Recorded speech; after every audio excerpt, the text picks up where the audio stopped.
కేసీఆర్ గారి నాయకత్వం. జై తెలంగాణ. తెలంగాణ అమర వీరులకు చెప్తా. ఇక నలుగురు ఆడబిడ్డలు పాటలు పాడిన తర్వాత మళ్ళీ ఏం మాట్లాడినా కూడా సరిపోదు. అయినప్పటికీ కొంత చిరు ప్రయత్నం. పెద్దలందరికీ నమస్కారం. వేదిక పైన గౌరవనీయులైన మాజీ మంత్రివర్యులు ఉన్నారు, గౌరవ పార్లమెంట్ సభ్యులు ఉన్నారు, గౌరవ శాసనసభ్యులు ఉన్నారు, శాసన మండలి సభ్యులు ఉన్నారు, పార్టీ యొక్క పెద్దలందరూ ఉన్నారు. వారందరికీ కూడా హృదయపూర్వకంగా నమస్కారం.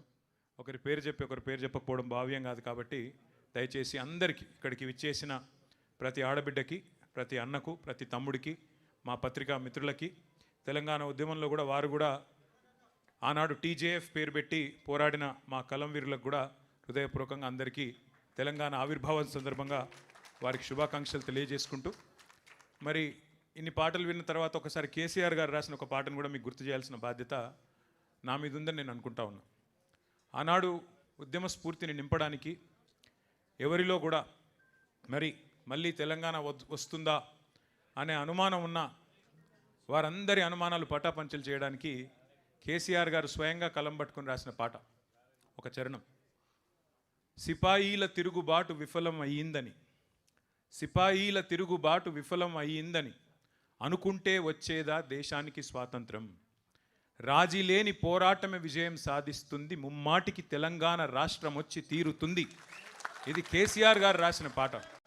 ఇదెవరో వేరో కవో కళాకారుడో రచయితనో రాసిన పాట కాదు. స్వయంగా కేసీఆర్ గారు తాను కలం బట్టి, ఇది ఒక్కటి కాదు. కేసీఆర్ గారు ఇందాక దేశపతి గారు చెప్పినట్టు ఎన్నో వందల సందర్భాల్లో కవులతో, కళాకారులతో వందల గంటలు గడిపి వారితో, ఎందుకంటే ఒక పాట 1000 మాటలతో సమానం కాబట్టి వారి నుండి ప్రేరణ పొంది ప్రజల్లో ఉత్సాహాన్ని నింపడానికి తాను చేసిన ఎన్నో పాత్రల్లో అదొక పాత్ర. కళాకారుడిగా, కవిగా, రచయితగా కేసీఆర్ గారు ఎన్ని అద్వితీయమైన పాత్రలు పోషించినారో ఆ 14 ఏళ్ల ఉద్యమ ప్రస్థానంలో మీ అందరికీ తెలుసు. అయితే ఇందాక దేశపతి గారు మాట్లాడుతుంటే ఆయన అన్నారు పుష్కర తెలంగాణ అని. మరి పుష్కర తెలంగాణ ఇవాళ ముష్కరుల పాలైంది. పుష్కర తెలంగాణ దురదృష్టవశాత్తు ముష్కరుల పాలైంది. ఆ రోజు పుష్కలంగా ఉన్న తెలంగాణ ఈరోజు నిష్ఫల తెలంగాణగా మారిపోయే పరిస్థితి వచ్చిందని చెప్పి సోదరుడు కవి గాయకులు దేశపతి గారు చెప్తా ఉంటే బాధ అనిపిస్తూ ఉంది. సరే, ఏదేమైనప్పటికీ ఒకటి వాస్తవం. నాకు ఈ సందర్భంగా ఒక చిన్న ఉదంతం గుర్తొస్తున్నది. ఒకనాడు మనం ఇంకా అధికారంలో ఉన్నాం, 2018 ఆ ప్రాంతంలో. ఆ రోజుల్లో నాకు ఒక ప్రముఖ సినిమా డైరెక్టర్ ఫోన్ చేసినాడు. ఫోన్ చేసి, నేను కేసీఆర్ గారి మీద ఒక సినిమా తీయాలనుకుంటున్నానండి, కేసీఆర్ గారి పోరాటము, కేసీఆర్ గారి జీవితము, ఆయన మీద ఒక సినిమా తీయాలనుకుంటున్నాను నన్ను అడిగిండు. అడిగితే నేను అన్నాను, అది నేను సమాధానం చెప్పలేని ప్రశ్న సార్, నేను సార్ని అడుగుతాను, అడిగి వారి సమాధానం మీకు చెప్తా అని చెప్పిన. సో నేను సార్ దగ్గర పోయి సార్ ఇట్లా ప్రముఖ దర్శకుడు, ఆయన తీస్తా అంటున్నాడు, సినిమా తీస్తా అంటున్నాడు, మరి మీ సమ్మతి కోసం, మీ అనుమతి కోసం అడుగుతున్నాడు అన్న. సార్ ఏమన్నాడంటే, అరే ఇప్పుడే కాళేశ్వరం పూర్తవుతుంది, ఇంకొక సంవత్సరం అయితే అయినాక చేద్దాము, తొందరొద్దు, సంవత్సరంన్నర అయితే అయిపోతుంది, బాగుంటుంది. కాళేశ్వరం అనే ఒక అద్భుతమైన, ఎందుకంటే సాగునీరు లేని తెలంగాణలో గోదావరి నీళ్లు మన బీళ్లకు మళ్ళితే దానికంటే మించిన ఆనందకరమైన దృశ్యం ఏముంటుంది, కాబట్టి కాళేశ్వరం ప్రాజెక్ట్ అయినాక చేద్దామని చెప్పు అన్నాడు. నేను అదే మాట దర్శకుడికి చెప్పిన. ఆయన అన్న మాట ఏం తెలుసా నాతో ఆ రోజు, సార్ కాళేశ్వరం కట్టొచ్చు, ఆ తర్వాత పాలమూరు రంగారెడ్డి కట్టొచ్చు, ఇంకోటి కట్టొచ్చు, ప్రపంచంలో ఎక్కడ లేని అద్భుతాలు కేసీఆర్ గారు ఆవిష్కరిస్తారు కావచ్చు, కానీ నాకు వాటన్నిటితో పట్టలేదు సార్. నాకు స్ఫూర్తి ఏంది, ఈ సినిమా తీద్దాం అనుకునేందుకు నాకు ఉత్తేజం ఎక్కడ కలిగింది అంటే, అన్ని ప్రతికూలతలను మొత్తాన్ని ఛేదిస్తూ అల్టిమేట్గా మిషన్ ఇంపాసిబుల్ అనుకున్న తెలంగాణను కేసీఆర్ ఏదైతే సాధించిండో, నా దృష్టిలో జూన్ 2, 2014 అతిపెద్ద విజయం సార్ కేసీఆర్ది. ఇక ఆ తర్వాత ఆయన ఏం చేసినా, ఎన్ని చేసినా నాకు అది పెద్ద ముచ్చట కాదు సార్ అన్నాడు. ఇంకా ఆ మాట అంటూ ఇంకొక మాట అన్నాడు ఆయన, కేసీఆర్ అనే 3 అక్షరాల ముందు సీఎం అనేది చాలా చిన్నది సార్, చాలా చిన్న పదవి అది, కేసీఆర్ అనే 3 అక్షరాలు లేకుంటే ఇలా తెలంగాణ ఎక్కడిస్తారు అన్నాడు. నేను ఇదే మాట కేసీఆర్ గారికి చెప్పిన. చెప్తే ఆయన నిజంగానే ఆశ్చర్యపోయాడు. నిజంగా మాట అన్నాడా అన్నాడు. అవును సార్ అట్లే అన్నాడని చెప్పిన. అంటే ఇవాళ ఆయన మన మధ్యలో ఉన్నారు, లివింగ్ లెజెండ్ కేసీఆర్ గారు. కాబట్టి కొన్ని సందర్భాల్లో మనకు కొన్ని విషయాలు, కొంతమంది వ్యక్తులు, వారు చేసిన పోరాటాలు, వారు చేసిన సాహసాలు మనకు ఆ నిమిషానికి, ఆ రోజుకి, ఆ క్షణంలో అర్థం కాకపోవచ్చు. ఎందుకంటే మనం బండి నడుపుకుంటూ పోయేటప్పుడు వెనకాల రియర్ వ్యూ మిర్రర్ చూస్తే అన్నీ మంచిగానే కనబడతాయి, సాఫ్ కనబడతాయి. ఇవాళ తెలంగాణ సిద్ధించిన 12 ఏళ్ల తర్వాత చాలా అల్కగా ఎవరు పడితే వాళ్ళు నోరే కదా, నరం లేని నాలుకనే కదా అని చెప్పి ఇష్టం వచ్చినట్టు మాట్లాడుతున్నారు. కానీ ఆ రోజు జరిగిన పోరాటం, ఆ రోజు చేసిన త్యాగాలు, ఆ రోజు పడ్డ కష్టం, ఆ రోజు అమరవీరుల బలిదానాలు ఇవి లేకపోతే ఇవాళ మనకి ఈ ఫ్రీడమ్ ఉండేది కాదు, ఈ స్వాతంత్రం ఉండేది కాదు, తెలంగాణ ఉండేది కాదు అనేది అక్షర సత్యం. అందుకే కుట్రలను ఛేదించి కుతంత్రాలను అధిగమించి దేశ రాజకీయ వ్యవస్థనే మెప్పించి ఒప్పించి ఒక సుదీర్ఘ స్వప్నాన్ని సాకారం చేసుకున్న ఒక అద్భుతమైన ఘట్టం ఈరోజు ఆవిష్కరించబడ్డ రోజు మన జూన్ 2, 2014. 4 కోట్ల తెలంగాణ ప్రజల ఆకాంక్ష నెరవేరిన రోజు, 14 ఏళ్ల అరుపెరుగని పోరాటం ఫలించిన రోజు ఇది. తెలంగాణ వచ్చుడో కేసీఆర్ సచ్చుడో ఇది సామాన్యమైన నినాదం కాదు. ఈ దేశంలో 79 సంవత్సరాలు అయింది ఇప్పటికి స్వాతంత్రం వచ్చిన తర్వాత. ఒక్క రాజకీయ నాయకుని చూపెట్టండి నాకు. నేను ఎంచుకున్న మార్గం నుంచి తప్పుకోను, ఎత్తిన జెండా దించను, దించితే రాళ్లతో కొట్టి చంపే అధికారం మీకే ఇస్తున్నా అన్న ఒక్క నాయకుడు భారతదేశంలో ఎవరైనా ఉన్నారా? That is KCR. సింహగర్జన చేసిన రోజు మే 17, 2001. ఆ రోజు కేసీఆర్ గారు నోటెమ్మడ వచ్చిన మాట, ప్రజాస్వామ్య పద్ధతుల్లో తెలంగాణ సాధిస్తాం, కానీ నేను గనక ఒకవేళ తప్పుకుంటే ఈ ఉద్యమం నుండి నన్ను కూడా రాళ్లతో కొట్టి చంపే అధికారం తెలంగాణ ప్రజలకిస్తున్నా అనే ధీరోదాత్తుడు కేసీఆర్ గారు. అట్లాగే పదవీ త్యాగాలు కాదు, కేంద్ర మంత్రి, పార్లమెంటు, శాసనసభ సభ్యత్వము, డిప్యూటీ స్పీకర్, ఇది కాదు, ప్రాణత్యాగానికి కూడా వెనుకాడని మహానుభావుడు, మహానాయకుడు కేసీఆర్ గారు. ఇది చరిత్రలో మిగిలిపోతే సరే. ఇవాళ కొంతమంది అర్భకులు, అల్పసంతోషులు, కుక్కమూతి పిందెలు, అంగుష్ట మాత్రులు ఇష్టం వచ్చినట్టుగా మాట్లాడుతుండొచ్చు, చెలరేగిపోతుండొచ్చు, పైశాచిక ఆనందం పొందుతుండొచ్చు. కానీ దేశపతి శ్రీనివాస్ గారు చెప్పినట్టు మరి వాస్తవం, అది అక్షర సత్యం. వేటగాడు చెప్పే పిట్ట కథలు నిజం కావద్దు అంటే సింహం తన కథ తాను చెప్పాలి. ఆ సింహాలు మీరే కావాలి. సింహం కేసీఆర్ గారు చెప్పడం కాదు. ఒక్కొక్క గులాబీ సైనికుడు, ఒక్కొక్క చెల్లె, ఒక్కొక్క తమ్ముడు, ఒక్కొక్క అన్న, ఒక్కొక్క అక్క. ఇంతకుముందు మా అక్కలు ఎంత అద్భుతంగా వాడిన పాట. ఎవరు చెప్పినారు వాళ్ళకి అట్లా రాయమని? ఎవరైనా ఆదేశించినరా? లేకపోతే ఎవరైనా చెవులో నూరి పోసిండ్రా? వాళ్ళ అనుభవం వాళ్ళకి ఎవరైనా నేర్పించినరా? వాళ్ళ అనుభవం నుంచి వచ్చిన పాట, వాళ్ళ స్వాతిశయం నుంచి, అంటే వాళ్ళకు తెలంగాణ పట్ల ఉండే మమకారంతో, తెలంగాణ పట్ల ఉండే ఒక అద్భుతమైన అనురాగంతో, కేసీఆర్ గారి మీద ఉన్న ఒక ఆప్యాయతతో వారు మాట్లాడిన మాట తలుచుకుంటే ఎన్ని ఘట్టాలు. ఒక మిలియన్ మార్చ్, ఒక సాగరహారం, రాష్ట్రమంతటా రహదారుల దిగ్బంధం, ఒక వంట వార్పు, ఒక దీక్షా దివస్, అన్నిటి ఫలితంగా విజయ దివస్ డిసెంబర్ 9, 2009. 1 కాదు, 2 కాదు, ఎన్ని సందర్భాలు, మరి ఎన్ని రకాలుగా అద్భుతమైన పోరాటాలు జరిగినాయో నేను మీకు మళ్ళీ గుర్తు చేయాల్సిన అవసరం లేదని అనుకుంటా ఉన్నా. అందుకే మరి 12 ఏళ్ళు 14 ఏళ్ళు పోరాడి చివరికి రాష్ట్రం సిద్ధించిన తర్వాత మరి అప్పుడే పుట్టిన పసిగుడ్డు లాంటి తెలంగాణ ప్రజలు ఇంకెవ్వరిని నమ్మకుండా విఘ్నులైన ప్రజలు కాబట్టే ఆ రోజు ఉద్యమ నాయకుడే ఈ ఉజ్వల ప్రస్థానానికి వారే కరెక్ట్ అని చెప్పి వారి చేతిలోనే బాధ్యత పెట్టినారు. ఇదే రోజు సరిగ్గా 12 ఏళ్ల కిందట ఇదే రోజు కేసీఆర్ గారు ముఖ్యమంత్రిగా పదవీ బాధ్యత చేపట్టిన రోజు కూడా ఇదే రోజు అనే మాట కూడా నేను మీకు గుర్తు చేస్తా ఉన్నా. మళ్ళీ ఒక మాట కూడా నేను చెప్తా ఉన్నా, 2028 డిసెంబర్లో తిరిగి కేసీఆర్ గారు మళ్ళీ ముఖ్యమంత్రిగా ప్రమాణ స్వీకారం చేస్తారు అనే మాట కూడా ఖరాఖండిగా ఇవాళ తెలంగాణ ప్రజలే చెప్తా ఉన్నారు, నేను చెప్పడం కాదు. మరి పోరాట యోధుడే పాలకుడైతేనే న్యాయం జరుగుతుందని ప్రజలు విశ్వసించి వారి చేతుల్లో బాధ్యత పెడితే మరి వెంటనే పనిలో పడ్డారు కేసీఆర్ గారు. ఒక పవిత్ర యజ్ఞంలాగా ప్రతి క్షణాన్ని కూడా మరి ఒక యుద్ధంలాగా, ఒక టాస్క్ లాగా తీసుకొని సర్వశక్తులు ఒడ్డి సంక్షోభాల సుడిగుండంలో ఉన్న తెలంగాణను గట్టెక్కించడమే లక్ష్యంగా బృహత్తర కార్యక్రమానికి శ్రీకారం చుట్టినారు. దశాబ్దాలు మనను దహించిన సమస్యలు ఒక్కొక్కటిగా వాటిని పరిష్కారం చేసుకుంటూ వచ్చినారు. ఇప్పుడు చెప్పుకుంటూ పోతే 1 కాదు, 2 కాదు. నెత్తురు గారిన నేలల్లో సాగునీళ్లు బారించిన కేసీఆర్ గారని ఇప్పుడే దేశపతి గారు చెప్పిన మాట.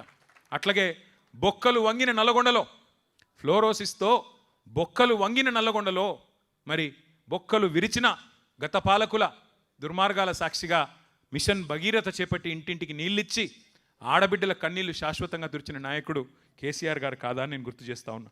అరకొర సంక్షేమంతో 200 రూపాయల పెన్షన్ ఇచ్చి ఇయ్యనట్టుగా ఉండే ఒక పరిస్థితి నుంచి 2,000 రూపాయల పెన్షన్లు ఇచ్చి కడుపు నిండా బువ్వబెట్టి మన పిల్లలకు సన్నబియ్యంతో హాస్టళ్లలో బువ్వబెట్టి 6.5 లక్షల మంది పిల్లలను చదివించుకున్న ఒక విజ్ఞాన తెలంగాణగా మార్చే ప్రయత్నం కేసీఆర్ గారు చేసినారు. అట్లాగే హైదరాబాద్ మినహా 9 జిల్లాలు వెనుకబడ్డ జిల్లాలుగా ఉండేది ఆనాడు, అప్పుడున్న 9 జిల్లాలు. మరి అన్నమో రామచంద్ర అన్న రాష్ట్రాన్ని దేశానికి అన్నపూర్ణగా తీర్చి పంజాబును హర్యానాను తలదన్ని వరిధాన్యం ఉత్పత్తిలో నెంబర్ 1 చేసింది కేసీఆర్ గారి నాయకత్వం కాదా? ఒక్కసారి గుర్తు చేసుకోమని కోరుతా ఉన్నా. ఆనాడు పంకా తిరగది ఎండాకాలం వస్తే, ఏ అపార్ట్మెంట్కి పోయినా డీజిల్ గబ్బు, ఏ చిన్న జిరాక్స్ సెంటర్కి పోయినా ఇన్వర్టర్ లేని దుకాణం లేని పరిస్థితి. అట్లాంటి పరిస్థితి నుంచి 24 గంటల కరెంటు ప్రతి వర్గానికి, రైతులతో సహా ప్రతి వర్గానికి ఇచ్చిన ఒకే ఒక్క నాయకుడు భారతదేశంలో, ఉచితంగా వ్యవసాయానికి 24 గంటల విద్యుత్ ఇచ్చిన నాయకుడు కేసీఆర్ గారు కాదా? ఒక్కసారి గుర్తు చేసుకోండి. అట్లాగే పరిశ్రమలు తరలిపోతాయనే భయాన్ని తొలగించి పెట్టుబడిదారుల్లో కొండంత విశ్వాసాన్ని నింపి పరిశ్రమలను 3 లక్షల ఉద్యోగాలుంటే హైదరాబాద్లో ఐటీ రంగంలో 10 లక్షలకు చేర్చిన ఘనత కేసీఆర్ గారిది కాదా? కేసీఆర్ నాయకత్వాన్ని కాదా? గుర్తు చేసుకోండి నేను కోరుతా ఉన్నా. మరి నీళ్లు, నిధులు, నియామకాలు ఈ శీర్షికన మన పోరాటం ఏదైతే జరిగిందో దాన్ని ఆలంబనగా చేసుకునే మన పాలన సాగింది. నీళ్లు, ప్రతి నీటి బొట్టును వడిసిపట్టి బీళ్లుగా ఉన్న తెలంగాణ పొలాలకు మళ్ళిచ్చింది కేసీఆర్. ఇంటింటికి నల్లాలు పెట్టి ఆ నీటి చుక్కలో మరి మా ఆడబిడ్డల కన్నీళ్లు తుడిచింది కేసీఆర్. అట్లాగే నిధుల విషయంలో మన ప్రాంతంలో ఉత్పత్తి అయ్యే సంపద ఇక్కడే ఖర్చు అవుతుంది అని చెప్పి ఆనాడు నినదించి ఉద్యమం చేసి అల్టిమేట్గా రాష్ట్రం సిద్ధించిన తర్వాత తలసరి ఆదాయంలో కర్ణాటకను, గుజరాత్ను, మహారాష్ట్రను అన్నిటినీ తలదని అగ్రభాగాన భారతదేశంలో నెంబర్ 1 స్టేట్ తలసరి ఆదాయంలో చేసింది కేసీఆర్. అట్లాగే నియామకాల విషయానికి వస్తే ఇవాళ మాట్లాడుతున్న అర్భకులకు నేను చెప్పదలుచుకున్నా, 10 ఏళ్లలో 1,65,000 ఉద్యోగాల భర్తీతో పాటు 2.32 లక్షల ఉద్యోగాల భర్తీకి రంగం సిద్ధం చేసిండు కేసీఆర్. భారతదేశంలో ఎక్కడ ఇంత పెద్ద ఎత్తున మరి ఆనాడు నియామకాలు జరగలేదు. అట్లాగే ఒక వర్గం కాదు, సబ్బండ వర్గాలు, బీసీ, ఎస్సీ, ఎస్టీ, మైనారిటీ, అగ్రవర్ణాల్లో ఉండే పేదలు అందరి జీవితాల్లో వెలుగులు నింపే ప్రయత్నం చేసింది కేసీఆర్. ఆసరా పెన్షన్ల నుంచి అమ్మఒడి దాకా సంక్షేమంలో ఒక మానవీయ కోణాన్ని, మానవతకు మారుపేరుగా కేసీఆర్ గారిని పరిచయం చేసింది ఆ 10 ఏళ్ల పాలన. 1 కాదు 2 కాదు చెప్తే కళ్యాణ లక్ష్మి, కేసీఆర్ కిట్లు, వినూత్న పథకాలు, మాతా శిశు మరణాలను తగ్గించిన పథకాలు, మానవీయమైన ఆలోచనలు, వృద్ధులకు కంటి చూపు ఉండదనే ఆలోచన చేసి కంటి వెలుగు లాంటి పథకం పెట్టిన మహానుభావుడు భారతదేశంలో ఉన్నారా? ఆలోచించమని చెప్పి నేను కోరుతా ఉన్నా. 1 కాదు 2 కాదు విప్లవాత్మకమైన కార్యక్రమాలు. రైతు బంధు అనేది ఒక విప్లవం. అది సాధారణ అల్లాటప్ప నాయకులతోని జరిగే నిర్ణయం కాదు. రిబ్బన్లు కట్ చేసేందుకు జేబుల కత్తెరలు పెట్టుకొని తిరిగే నాయకులకు అర్థమయ్యే పథకం కాదు అది. రైతు బంధు ఒక దమ్మున్న ధీరోదాత్తుడైన నాయకుడు 73,000 కోట్ల రూపాయలు రైతుకు పెట్టుబడి సహాయం ఇచ్చిన మొట్టమొదటి నాయకుడు భారతదేశ స్వాతంత్ర అనంతరం కేసీఆర్. భూమి శిస్తును రద్దు చేసి, నీటి తీరువాను రద్దు చేసి, పేదవాడికి ముఖ్యంగా తెలంగాణ రైతుకు వెన్నుముకగా, నిటారుగా నిలబడే విధంగా వారికి వెన్నుముకలాగా అండగా నిలబడ్డది, చేతిలో కర్రలాగా ఆసరాగా నిలబడ్డది కేసీఆర్.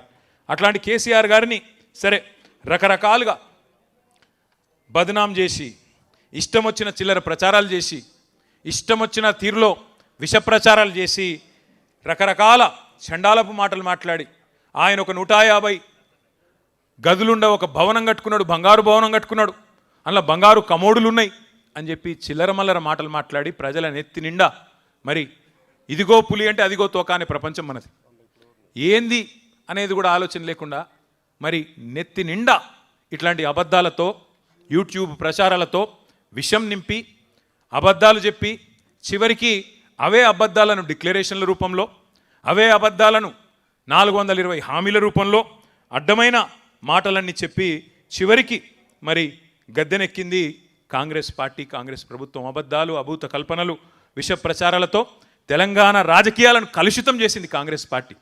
దేశమంతా వదిలించుకున్న దరిద్రం కాంగ్రెస్. ఆ దరిద్రాన్ని తెచ్చి తిరిగి ఈ విష ప్రచారాల వల్ల నెత్తిన రుద్దుకున్నారు పాపం అమాయకులైన మన సోదరులు, సోదరిమణులు. కానీ ఒకటి మాత్రం గుర్తుపెట్టుకోండి, 14లో మనం ఒంటరిగానే గెలిచినాం, 18లో ఒంటరిగానే గెలిచినాం, 23లో ఓటమి పాలైనా స్వల్ప తేడాతో. ఆడికి 3వ వంతు సీట్లు మనకే వచ్చినాయి, 39 సీట్లు వచ్చినాయి. 37% ఓట్లు వచ్చినాయి. కాంగ్రెస్ ఇన్ని ప్రచారాలు చేస్తే కూడా వాళ్ళు గెలిచింది 1.8% తేడాతో మాత్రమే. రాష్ట్ర వ్యాప్తంగా చూస్తే 4 లక్షల ఓట్ల తేడాతో మాత్రమే. అంటే మూడవసారి కూడా కేసీఆర్ గారు గెలిచే పరిస్థితి ఉండే. కానీ ఈ విష ప్రచారాల వల్ల మనం కూడా కొంత నిర్లిప్తంగా ఉండడం వల్లనే వారు ఆనాడు ఓటంపాలయ్యారు. సరే, దానికేం బాధ లేదు. అధికారం ఎవరికి శాశ్వతం కాదు. అది మనం అధికారంలో ఉన్నప్పుడే చెప్పిన మాట. గెలిస్తే పొంగిపోయేది లేదు, ఓడిపోతే కుంగిపోయేది లేదు. ఇది కేసీఆర్ గారు మాకు ఎప్పుడు చెప్పే మాట. కానీ ఇవాళ బాధ ఎక్కడ అనిపిస్తున్నది అంటే, అడ్డదారిలో అధికారంలోకి వచ్చిన అడ్డగాడిద కాంగ్రెసు ఇవాళ తెలంగాణను మళ్ళీ ఒక 25 ఏళ్ళు వెనుకకు నెట్టే పరిస్థితి తీసుకొని వచ్చింది రేవంత్ రెడ్డి నాయకత్వంలో. గ్యారంటీల గారడీలతోని గద్దెనెక్కిన రేవంత్ రెడ్డి ఇవాళ వడ్డిచ్చిన విస్తర్ లాంటి రాష్ట్రాన్ని కుక్కలు చెంపిన ఇస్తారు చేస్తూ ఉన్నాడు. వడ్డిచ్చిన విస్తర్లాగా పెట్టిన పొయ్యి కట్టిన ఇల్లు అన్నట్టు ఆయన చేతిలో పెడితే పంచభక్ష పరమాణాలతో ఇవాళ పూర్తి స్థాయిలో కుక్కలు చెంపిన విస్తారులాగా తయారు చేస్తూ ఉన్నాడనే బాధ కలుగుతూ ఉన్నది. ఈ 30 నెలల్లో సరిగ్గా ప్రభుత్వానికి కూడా 50% టైం అయిపోయింది ఈ రోజుతో రేపటితో. ఈ 30 నెలల్లో కుప్పకూలని రంగం లేదు, మోసపోయి గోసపడని వర్గం లేదు. సంతోషంగా సాగిన వ్యవసాయం ఇవాళ సంక్షోభంలో కూరుకొని పోయింది. రైతు బంధు లేదు, ఎరువులు ఇచ్చేటోడు లేడు, కనీసం పలకరించేటోడు లేడు. ఆరుగాలం కష్టపడి పండించిన రైతు ఇవాళ 60 రోజులు పడిగాపులు గాయాల్సిన పరిస్థితి వస్తున్నదా ధాన్యం అమ్ముకోవడానికి? 60 రోజులు 70 రోజులు ఆనాడు ధాన్యాన్ని కళ్ళకద్దుకొని కొనుక్కునే ప్రభుత్వం పోయి ఇవాళ కాళ్ళు పట్టుకున్నా కనికరించని దౌర్భాగ్య ప్రభుత్వం వచ్చిందనే బాధ కలుగుతూ ఉన్నది. ఇది వాస్తవం. ఒక రైతులు మాత్రమే కాదు, పెట్టుబడిదారులకు స్వర్గధామంగా ఎదిగిన తెలంగాణలో ఇవాళ పారిశ్రామికవేత్తల తలకు తుపాకులు పెట్టే పరిస్థితి వచ్చింది. ఇక్కడి నుంచి పారిశ్రామికవేత్తలు గుజరాత్కు, తమిళనాడుకు, ఆంధ్రాకు పారిపోయే పరిస్థితి వచ్చింది. 10 ఏళ్ల పాటు కష్టపడి ఒక్కొక్క నీటి బొట్టును ఒడిసిపట్టి మరి మన బీడు భూములకు మళ్ళించిన కేసీఆర్ గారి నాయకత్వాన్ని ఇవాళ బదనాం చేయాలనే ఉద్దేశంతో సాగునీటి ప్రాజెక్టుల మీద, కేసీఆర్ గారి ఆనవాళ్ళ మీద కుట్రతో కక్షగట్టి చెరిపేసే ఒక చిల్లర ప్రయత్నం జరుగుతున్నది. ఒకవైపు కృష్ణ, మరొక వైపు గోదావరి. ఒకప్పుడు మన కవులు పాడేది, దేశపతి గారు కూడా ఎన్నో సందర్భాల్లో పాడారు, రసమై బాలకృష్ణ గారు పాడినారు. గోదావరి కృష్ణమ్మ మన బీళ్లకు మల్లాలి, పచ్చని తెలంగాణ మరి మాగాణమై మెరవాలని చెప్పి అందశ్రీ గారు రాసిన పాట. ఆ పరిస్థితి నుంచి మళ్ళీ ఒకసారి ఇవాళ ధీమాగా బతికిన రైతును సంక్షోభంలోకి నెట్టే విధంగా గోదావరి కృష్ణా జలాలను కూడా గురువు గారికి సంతర్పణ చేసే కార్యక్రమం చేస్తున్నాడు రేవంత్ రెడ్డి గారు. గురువు గారికి గురుదక్షిణగా ఇచ్చుకునే ఒక దౌర్భాగ్య పరిస్థితి తీసుకొచ్చినాడు తెలంగాణ రాష్ట్రం వచ్చిన తర్వాత.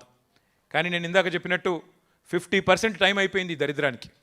ఇంకా మిగిలింది కేవలం 18 నెలలు మాత్రమే. చివరి సంవత్సరం రేవంత్ రెడ్డిని కూర్చున్న కుక్క కూడా లేవదు, ఆయనకు కూర్చున్న కుక్క కూడా లేసి సల్యూట్ కొట్టది. మిగిలింది 18 నెలలే. అందుకే ఇవాళ బాధపడుతున్నారు తెలంగాణ రైతన్నలు. అన్న వస్త్రానికి పోతే ఉన్న వస్త్రం పోయినట్టు అయింది, ఇది ఎక్కడ దరిద్రం అని చెప్పి బాధపడే పరిస్థితి వచ్చింది. 70 లక్షల మంది తెలంగాణ రైతన్నల నోట ఇవాళ ఒకటే మాట వినబడుతున్నది.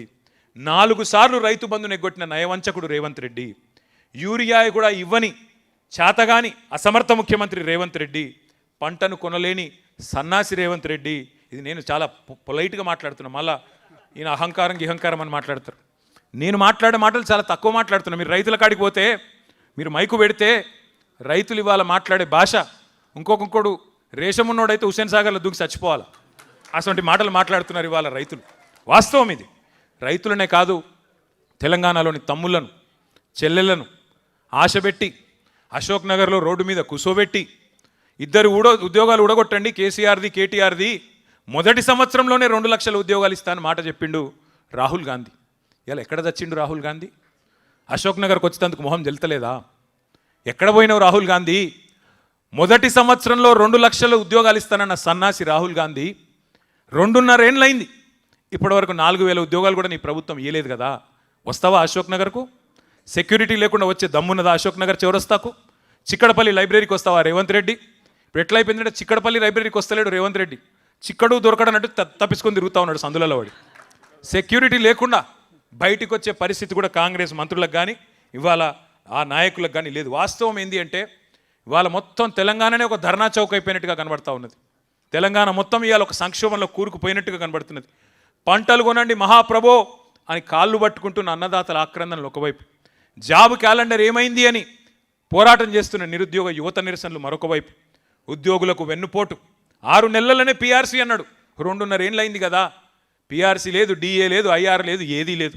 రిటైర్డ్ ఉద్యోగులు మరి వారి పరిస్థితి ఇంకా దయనీయంగా ఉంది. నిన్న కేసీఆర్ గారు అడుగుతా ఉన్నారు నన్ను, ఎందుకు రిటైర్డ్ ఉద్యోగులు ఒక్కొక్కరే ఎందుకు పోతున్నారు కోర్టుకు అని అడిగిండు సార్ నన్ను. దేవిప్రసాద్ గారిని అడిగిన నేను, ఏమన్నా మాట్లాడుతున్నారా లేదా పెన్షనర్లతోనంటే, ఏం మాట్లాడాలన్నా, ఇది చెవిటివాడు ముందు శంఖం ఊదినట్టే ఉంది ప్రభుత్వానికి. ఎంత చెప్పినా, ఎన్ని మరణ మృదంగం ఎంత జరుగుతున్నా వీళ్ళలో మాత్రం చలనం లేదని చెప్పి దేవిప్రసాద్ గారు చెప్తా ఉండే.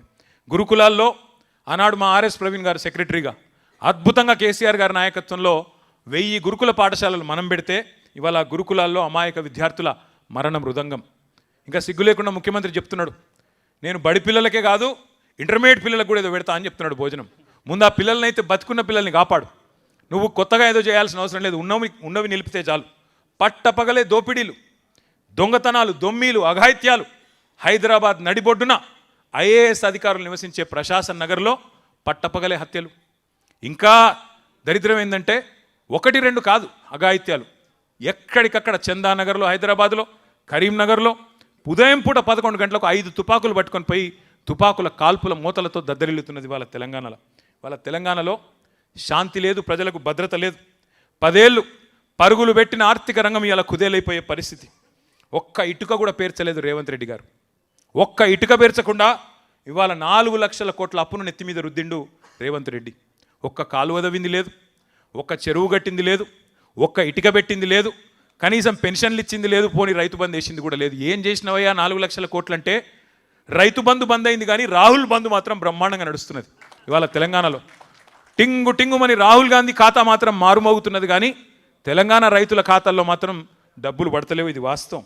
ఇక నేను చెప్పాలంటే చాలా ఉన్నాయి కానీ ఒకటి మాత్రం పక్కా, ఇవాళ తెలంగాణ ముక్త కంఠంతో కోరుతున్నది ఒకటే, కాంగ్రెస్ పోవాలే, కేసీఆర్ తిరిగి రావాలే. అందుకే మిత్రులందరితో కూడా నా ప్రార్థన ఒకటే, మనం అధికారం కోసం కాదు మన పోరాటం. అధికారం యాదృచ్ఛికంగా వస్తే వస్తుంది, రాకపోతే రాదు, దాని గురించి బాధ లేదు. అధికారం కోసం ఇవాళ ఆరాటం ఏమీ లేదు. కానీ తెలంగాణ కష్టపడి సాధించిన తెలంగాణ, పదవీ త్యాగాలతో పాటు ప్రాణత్యాగాలతో సాధించిన తెలంగాణ ఇవాళ భ్రష్టులు పాలిస్తుంటే, ముష్కరుల పాలవుతుంటే, ఆ తెలంగాణ తల్లి నెత్తిన కిరీటాన్ని ఎత్తుకొని పోతుంటే, తెలంగాణ తల్లి నడుముకున్న వడ్డానాన్ని దొంగతనం చేసుకొని పోతుంటే చూస్తా ఊరుకోవడం తెలంగాణలో పుట్టిన ఏ తమ్ముడికి, ఏ చెల్లెకి ఇది మంచిది కాదు. అందుకే అందరం ముక్త కంఠంతో ప్రతిజ్ఞ చేద్దాం, ముక్త కంఠంతో పునరంకితం అవుదాం. దయచేసి ఎవరు కూడా పోవద్దు. ప్రతిజ్ఞ చేసిన తర్వాతనే ఇక్కడ నుంచి కదలాలి.